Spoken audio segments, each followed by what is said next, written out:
بسم اللہ الرحمن الرحیم۔ السلام علیکم ورحمۃ اللہ وبرکاتہ۔ میں اپنا چینل روحانی وظائف کے ساتھ آپ کی خدمت میں ایک نیا روحانی وظیفہ لے کر حاضر ہوئی ہوں۔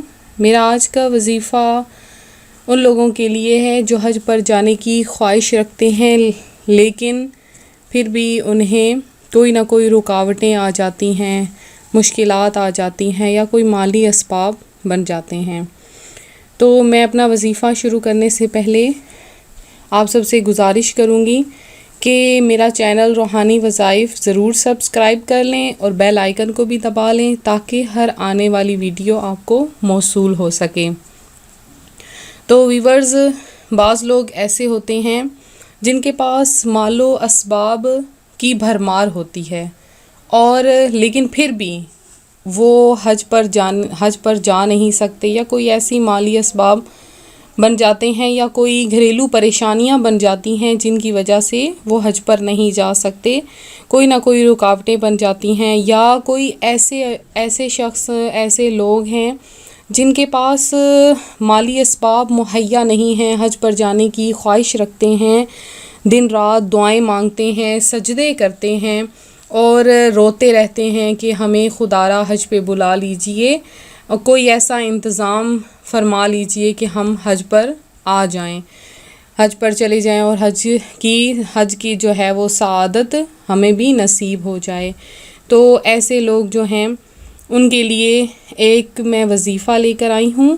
وہ یہ وظیفہ کریں تو انشاءاللہ عز و جل اللہ تبارک و تعالی کے حکم سے وہ ضرور حج پر جائیں گے اور اسی سال حج پر جائیں گے، اور اگر یہ وظیفہ خلوص نیت کے ساتھ کیا جائے تو اللہ تبارک و تعالی انہیں ہر سال بنا کسی رکاوٹ کے حج پر بلائے گا، اور وہ مدینہ طیبہ کی حاضری انہیں نصیب ہوگی، بیت اللہ کی سعادت انہیں نصیب ہوگی۔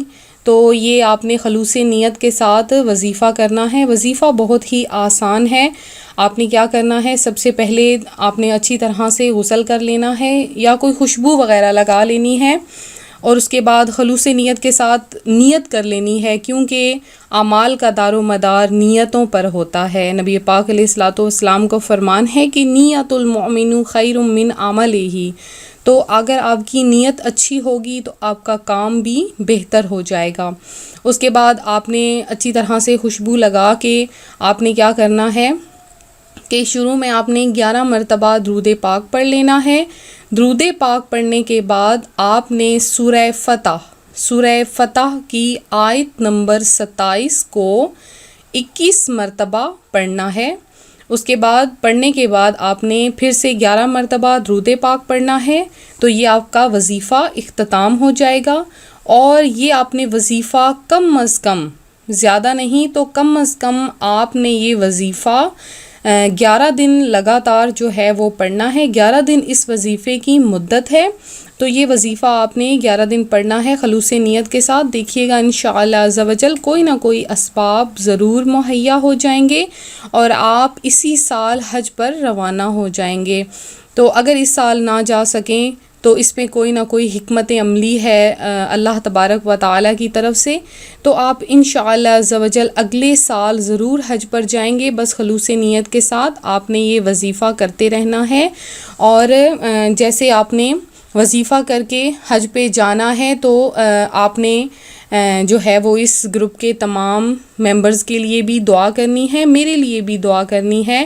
اللہ تبارک و تعالی ہم سب کو حج پر بلائے، اسی سال حج پر بلائے، کیونکہ یہ بہت ہی سعادت کی گھڑیاں ہوتی ہیں، بہت ہی خوش قسمتی کی گھڑیاں ہوتی ہیں کہ اللہ تبارک و تعالی ہمیں اپنے گھر پہ بلاتا ہے اور حج کی سعادت ہمیں نصیب ہوتی ہے۔ امید کرتی ہوں میرا آج کا وظیفہ آپ کو پسند آیا ہوگا۔ جن لوگوں نے خصوصی دعا کروانی ہے وہ ہمیں کمنٹس میں بتا دیں، ہم ان کے لیے خصوصی دعا فرما دیں گے، اور اسی طرح سے ہمارے روحانی وظائف جو ہے وہ نئے آپ کو وظائف ملتے رہیں۔ ہمارے وظائف حاصل کرنے کے لیے ہمارا روحانی وظائف کا چینل جوائن کریں اور نئے وظائف سے مستفید ہوتے رہیں۔ تو ملتے ہیں اگلے وظیفے کے ساتھ، دعاؤں میں یاد رکھیے گا، اپنا خیال رکھیے گا۔ اللہ حافظ۔